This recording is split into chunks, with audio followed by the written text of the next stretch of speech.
எப்போது ரொம்ப ரொம்ப வியப்படையணும்னா சாதனையாளர்களை பார்க்கும்போது வியப்படையவில்லை. சாதனையாளர்கள் சாதாரணமாகவே இருக்கிறத பார்க்கும்போது ரொம்ப ரொம்ப வியப்படையும். 30 ஆண்டு அனுபவம், 150 திரைப்படம், ஒரு பக்கம் ஆஸ்கர், ஒரு பக்கம் கோல்டன் குளோப், எல்லாத்தையும் வாங்கிட்டு இதுக்காக யாரெல்லாம் உழைச்சாங்க தெரியுமா, அவங்களை அவங்களுக்கு அறிமுகப்படுத்துறேன்னு சொல்லி தன் பெயரை முன்னிலைப்படுத்தாமல் உழைத்தவர்கள் பெயரை எப்போதும் முன்னுக்கு கொண்டு வருகிற பெருந்தன்மையும் பெரும் பொறுமையும் அன்பும் கருணையும் எளிமையும் நிறைந்த யதார்த்த மனிதர், இசை மேலை, இந்திய இசையின் மரகதம், எங்கள் மனதில் என்றும் மணியாய் இருக்கிற கீரவாணி சார் அவர்களை அன்போடு மேடை ஏற்றுவதில் நான் மகிழ்ச்சியும் பெருமைப்படுகிறேன். ஒரு நல்ல அரங்கம் நிறைந்த கைவிட்டது எல்லாரும்.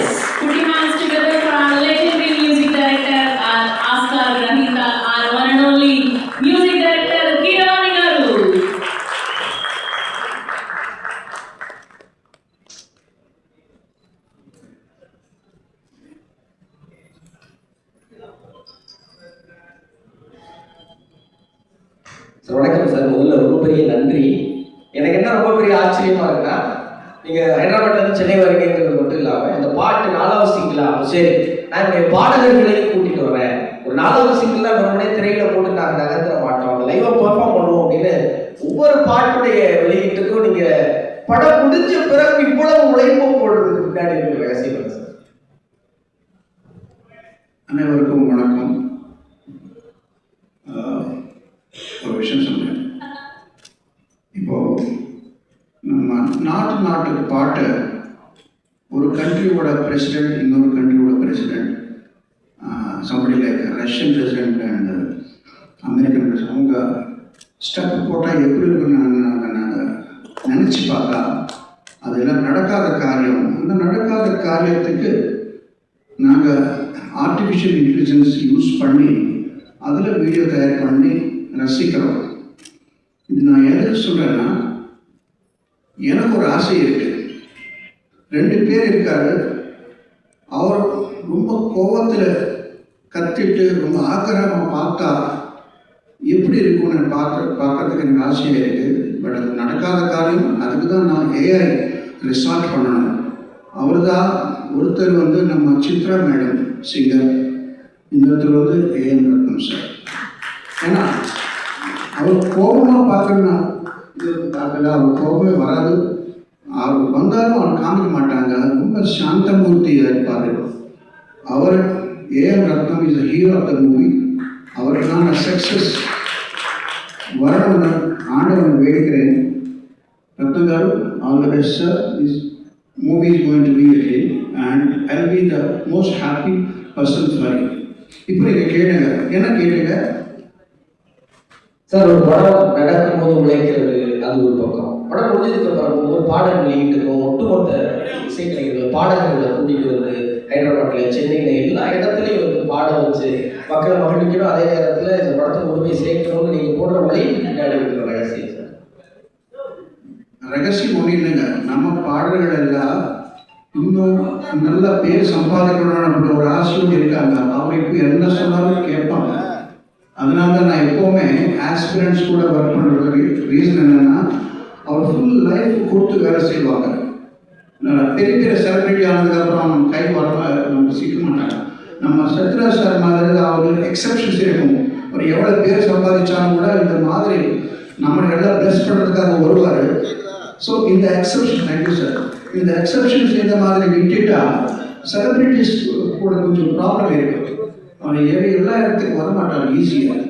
ஸோ நான் எப்போவுமே நியூ கமர்ஸ் கூட வேலை செய்யறதுக்கு காரணம் என்னென்னா, என்னோட லாபத்துக்காக அவர் எங்கே கூப்பிட்டா வருவார். இந்த மாதிரி ஈவெண்ட்ஸ் வரும்போது அவர் ஒரிஜினல் சாங் எப்படி இன்ட்ரெஸ்டோட பாடினாலும் அதே மாதிரி பாடுவார். அதுக்காக தான் நான் அவங்க என்கரேஜ் பண்ணியிருக்கிறேன். இதில் வந்து நம்ம குரு வந்து பாலச்சந்திர சார் தான். இப்போ நீங்கள் சொன்னீங்க மரகதமணி இரவன்னு சொன்னீங்க. அப்போ இன்டர்நெட் கிடையாது. சார் சொன்னாங்க, பாலச்சந்திர சார், மரகதமணி கீரவாணி தான் அவங்க பேர், இதில் மரகதமணி தமிழ் மாதிரி சவுண்டிங் இருக்கு, ஸோ அதை வச்சுக்கலாம், கீரவாணி மறந்துடுன்னு சொன்னார்.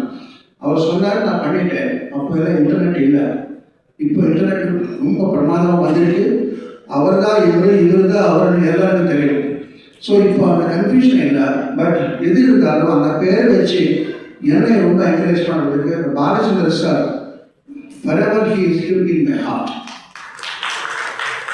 இன்னொரு விஷயம், ரொம்ப நாள் முன்னாடி 28 இயர்ஸ் முன்னாடி ஏபி முரளின்னு ஒருத்தர் இருக்கார். அவர் ஒரு ஸ்டூடியோ வச்சிருக்கார் சென்னையில். அந்த ஸ்டூடியோவில் கொண்டாட்டம் ஒரு படத்துக்காக கேஎஸ் ரவிக்குமார் சார் ரெக்கார்டிங் நடக்குது.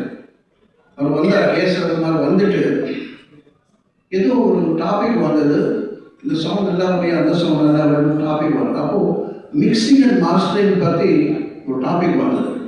அவர் சொன்னார், ரீசெண்டாக நான் ஒரு ஆல்பம் வந்து லண்டன் அனுப்பணும், நல்லா மிக்சிங் பண்ணி அனுப்புறீங்க. ஆனால் லண்டன் பெரிய பேர் தானே, நான் நிறைய பேர் லண்டன், கனடா, யூஎஸ்க்கு போய் மிக்சிங் அண்ட் மாஸ்டரிங் பண்ணுவாங்க.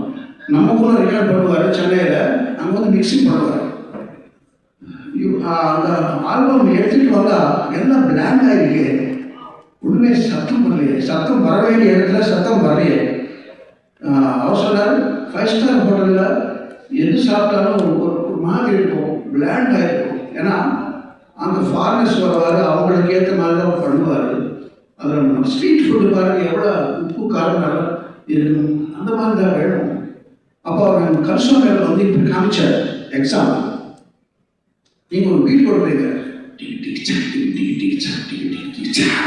அப்படி ஒரு வீட் வரும், அதை எல்லாம் ஃப்ளாக் பண்ணிட்டு ரெட் பல்ப் எரியுது, அதை அப்படி டெக்னிக்கலாக பண்ணக்கூடாது.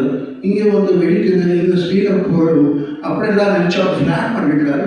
அப்படி பண்ணக்கூடாது சொல்லி அவர் கன்சோலரை கை வச்சு காமிச்சார். நெருக்கமாக இப்படி பண்ணுறாரு. இந்த ஃபேடர் வந்து மேலே தூக்குறாரு, அது உடைச்சி போயிடுமோன்னு பயம். அப்படி பண்ணாத நமக்கு எல்லாம் நம்ம எஃபெக்டே வரும் சொல்கிறாரு. ஸோ அந்த எஃபெக்ட் இந்த படத்தில் நான் கொடுத்துருக்கேன். ஏன்னா இவர் பவர் ஸ்டார் பவர் கேட்டான்னு சொல்லுவார். அந்த பவர் வெளியில் வரணும்னா அந்த மாதிரி மிக்சிங் பண்ணாதான் நமக்கு எல்லாம் டெக்னிக்காலிட்டி பார்க்கக்கூடாது, அதெல்லாம் வேற விஷயம். நமக்கு இந்த பவர் தான் வேணும், ஓன்லி பவர், இந்த எஃபெக்ட் தான் வேணும். அந்த எண்ணத்தோடு நான் ஒர்க் பண்ண படம் இது. முக்கியமான விஷயம் என்னன்னா, நான் நல்லா பண்ணேன் சொல்றேன். நல்லா பண்ணுறது ஒரு விஷயம், நல்லா பண்ண விடுறது ஒரு விஷயம். ஸோ அதுதான் டைரக்டர். ஒரு கை நல்லா பண்ணுறது, நல்லா பண்ண வேண்டியது இன்னொரு கை, 2 கை சேர்த்தாதான் கைத்தட்டலும் சத்தமே வரும்.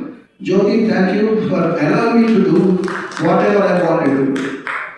ஸோ இந்த படம் நல்லா சக்ஸஸ் ஆகி நம்ம ரத்னம் சாருக்கு நல்ல பேர், நம்ம பணம் கூட எடுத்துக்கணும்னு நான் ஆசைப்பட்டேன். எல்லாருக்கும் வணக்கம், நன்றி.